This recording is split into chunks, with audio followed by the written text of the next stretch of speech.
All right, let's take a journey through the human lifespan, but maybe not in the way you're used to. We're not just going to count the years. Instead, we're going to look at the key medical moments, the challenges and the milestones that really shape who we are, from the very beginning to the very end. And that really brings us to the core question we're tackling today. From that very first breath we take to our very last one, what are the medical hurdles and turning points that truly define this whole human experience?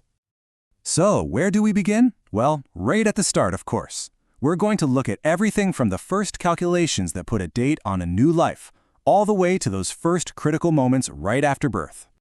And you know, that beginning is often marked by this surprisingly simple little formula called Natal's rule. It's how due dates are estimated. You just take the first day of the last menstrual period, you go back 3 months, and then you add 7 days, and boom, that's the first official mark on the timeline of a new life. But that 9-month journey can have some serious bumps in the road. Take these two, for example.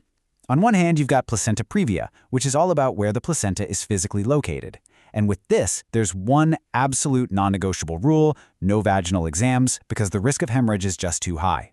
Then there's something totally different called HELP syndrome. This is a really severe type of preeclampsia, and it attacks the mother's blood and liver. The name itself is actually an acronym for what's going wrong: hemolysis, elevated liver enzymes, and a low platelet count.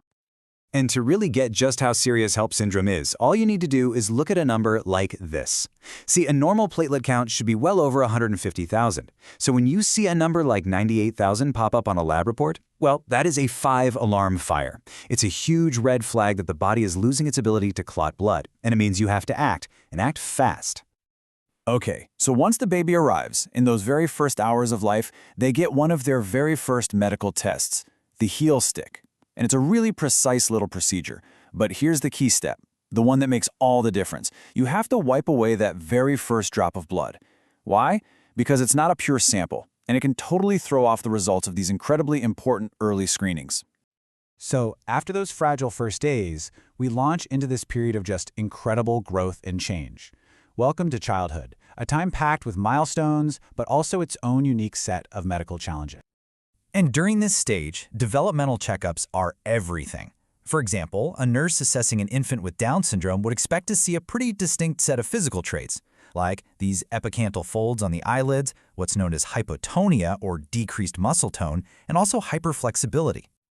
Another major developmental condition is, of course, autism spectrum disorder, which is really defined by challenges in social communication. Now, one really specific thing you might see is something called echolalia. This is when a child literally echoes back what someone else says, and it can be a really important clue in understanding how they process language and communicate. And of course, a huge part of childhood is building up those defenses for the future. A perfect example? The vaccine schedule for varicella, which you probably know as chickenpox. It's super straightforward. 2 doses, and you've built up this powerful shield against a disease that, not too long ago, pretty much every kid was guaranteed to get. All right, so we've moved through the more structured path of childhood. Now we enter adulthood, and this is where the medical landscape gets way more complex. We're dealing with the intricate interplay of both the body and the mind. Let's take ADHD, for instance. Managing it is often a delicate balancing act. On one hand, you have stimulants. They can be incredibly effective, but they can also mess with your sleep and appetite. So, on the other hand, you have non-stimulant options, but they come with their own list of things to watch out for, like stomach issues. It's all about finding what works best for each individual person. Now for a really complex condition, schizophrenia. Its symptoms are so often misunderstood. The easiest way to think about them is to divide them into 2 groups. Positive symptoms aren't good ones, they're behaviors that are added to a person's experience, like hallucinations. Negative symptoms are the opposite. They're typical behaviors that are absent or missing, like showing emotion or feeling motivated. When we're talking about mental health, especially major depressive disorder, the stakes can get incredibly high. And sometimes, the most terrifying thing you can hear is the most direct. A patient saying something like this, well, it's a direct and critical warning sign for suicide risk. And a statement like that requires an immediate, no hesitation response. The number one priority right then and there is constant one-on-one observation. From there, you have to make the environment safe, watch for other signs like them giving away their favorite things, and then you have to ask the question directly, are you thinking about harming yourself? Now let's switch gears to a physical condition of the brain, a stroke. It's pretty wild how drastically different the effects are depending on which side of the brain gets hit.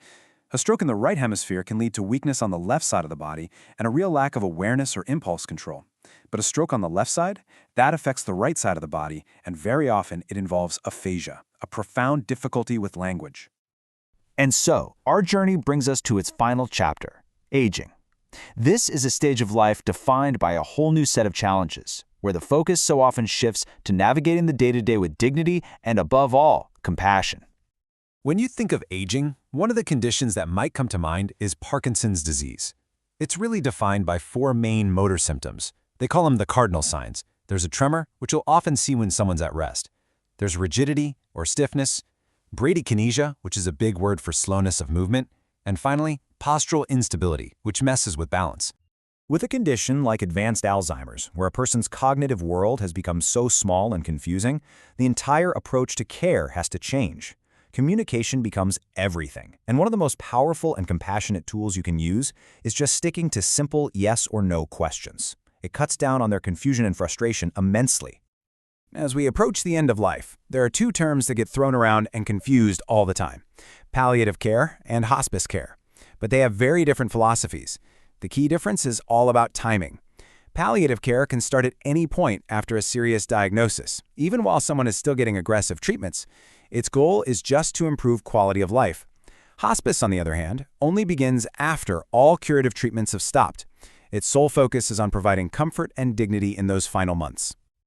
So when you look back on this whole journey, from that first calculation of a due date to the final philosophies of care, you see how deeply medicine is woven into every stage of our lives. It really makes you wonder, doesn't it? As we keep getting better and better at extending life, how are we going to redefine what it means to give compassionate care for every single one of these moments?